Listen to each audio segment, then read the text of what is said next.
రేవంత్ రెడ్డి సర్కార్ పై నిప్పులు చెరిగారు. భారత రాష్ట్ర సమితి party spoke person doctor Dasoju Shravan Kumar బుధవారం ఆయన మీడియాతో మాట్లాడారు. 6 గ్యారంటీల పేరుతో అమలు చేయకుండా దరఖాస్తుల పేరుతో దగా చేస్తున్నారంటూ ఆరోపించారు. వ్యక్తిగత విమర్శలతో కులం వెళ్లబుచ్చుకునేందుకు ప్రజలు ఓట్లు వేసి అధికారం అప్పగించలేదని తెలుసుకుంటే మంచిదన్నారు డాక్టర్ శ్రవణ్. అత్యాధునిక వసతి సౌకర్యాలతో ప్రగతి భవన్ ఉన్నా ఎందుకని సీఎం క్యాంప్ ఆఫీస్ కోసం ఎంహెచ్డిఆర్డీకి ఎందుకు వెళ్లారని అనుకుంటున్నారో రాష్ట్ర ప్రజలకు తేలాల్సిన అవసరం ఉందన్నారు. విధానాలన్నీ కూడా చెప్పబోతున్నారని చెప్పని చాలా మంది ఎంతో ఆబగా ఈరోజు టీవీల ముందు కూర్చొని సామాజిక మాధ్యమాల ముందు కూర్చొని ఎదురు చూసినారు. దురదృష్టవశాత్తు కుక్కతో ఒక గుండ్రాయి గడితే చక్కగా కాదు అని చెప్పని ఒక సామెత ఉన్నది. ఆ సామెత ఇవాళ గౌరవనీయ తెలంగాణ రాష్ట్ర ముఖ్యమంత్రి రేవంత్ రెడ్డి గారికి కూడా వర్తిస్తుంది. There is a saying also in English, old habits die hard అని. తన స్వతహా నైజాన్ని, తనకు అలవాటైనటువంటి ఒక వైఖరిని ముఖ్యమంత్రి కుర్చీలో కూర్చొని కూడా ఇవాళ అటువంటి యొక్క వైఖరిని ప్రదర్శించడం అనేటువంటిది బాధ కలిగించినట్టు ఒక అంశం. ప్రజాపాలన 6 గ్యారంటీల అమలు కోసం అని చెప్పని ఈ దరఖాస్తు ఫారంను లాంచ్ చేసినారు. ప్రతిష్టాత్మకంగా మొట్టమొదటిసారిగా అధికారంలోకి వచ్చిన తర్వాత ఒక పథకాన్ని అమలు పెట్టడం కోసమని పెట్టబడినటువంటి ఒక మీడియా సమావేశం, ప్రజలకు తెలియజేసేందుకోసం పెట్టినటువంటి ఒక మహత్తరమైనటువంటి ఒక కార్యక్రమం.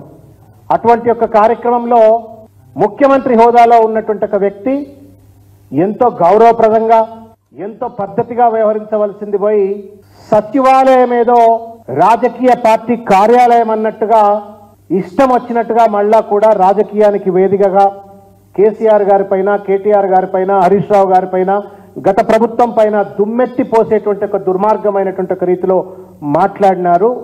దానికి సంబంధించిన అంశాలు ఎత్తి చూపేందుకై, ఖండించేందుకై, నిరసన తెలిపేందుకై ఈ పత్రికా సమావేశాన్ని నిర్వర్తిస్తా ఉన్నాం. రేవంత్ రెడ్డి గారు ముఖ్యమంత్రిగా కాకుండా ఒక ముఠా నాయకుడిగా మాట్లాడినట్టుగా అనిపించింది. గడీల పాలన అంటూ గత ప్రభుత్వం మీద ఏడుపే తప్ప గ్యారంటీలను అమలు చేయాలన్న చిత్తశుద్ధి ఈ సీఎంకు ఉన్నట్టుగా కనబడలేదు. గతంలో ముఖ్యమంత్రిగా పనిచేసిన కేసీఆర్ గారు ఎన్నో పథకాలు తెచ్చినారు. విజయవంతంగా అనేక పథకాలను అమలు చేసినారు. లబ్ధిదారుల ఎంపిక పారదర్శకంగా జరిగింది.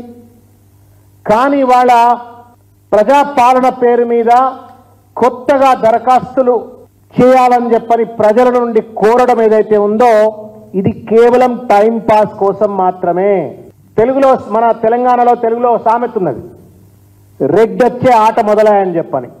వెనకటికి ఊళ్ళల్లో భాగవతాలు లేకపోతే వీధి నాటకాలు ఇటువంటి ఏమైనా వేస్తున్నప్పుడు సాయంకాలం పూట అందరు ఊళ్ళో ఉన్న వాళ్ళందరూ కూడా ఆ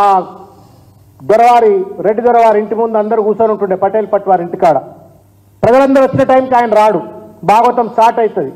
మధ్యలో ఉన్నప్పుడు సారో 2 పెగ్గులు వేసినాక బయటకు వచ్చి కూర్చొని అగో దొర వచ్చిండు, రెడ్డి సాబ్ వచ్చిండు, మళ్ళీ స్టార్ట్ చేయండి అని చెప్పని మళ్ళా భాగవతాన్ని మొదలు పెట్టేదట. ఇది కూడా గట్లనే ఉన్నది, రెడ్డి వచ్చే ఆట మొదలాయని చెప్పని. ఆన్గోయింగ్ స్కీమ్స్ ఉన్నాయి. ఇవాళ మీరు ప్రకటించినటువంటి ఒక 6 గ్యారంటీస్లో ఆర్ 13 గ్యారంటీస్, 6 గ్యారంటీల లోపల ఉన్న 13 వాగ్దానాల్లో ఆన్గోయింగ్ స్కీమ్స్ ఉన్నాయి. దాని విషయాలు కూడా నేను ముందుకు వస్తాను. ఇది రెడ్డి వచ్చే ఆట మొదలై అన్నట్టుగా ఉంది. ఎందుకంటే ఇవాళ అప్లికేషన్స్ తీసుకుంటారు, జనవరి 6 వరకు అప్లికేషన్స్ తీసుకుంటారట. దాని తర్వాత స్క్రూటనైజ్ చేయాలా. స్క్రూటనైజ్ చేసిన తర్వాత ఈ ఒకే లబ్ధిదారుకు ఎన్ని పథకాలు అమల్లో ఉన్నాయి ఇవన్నీ చూస్తారు.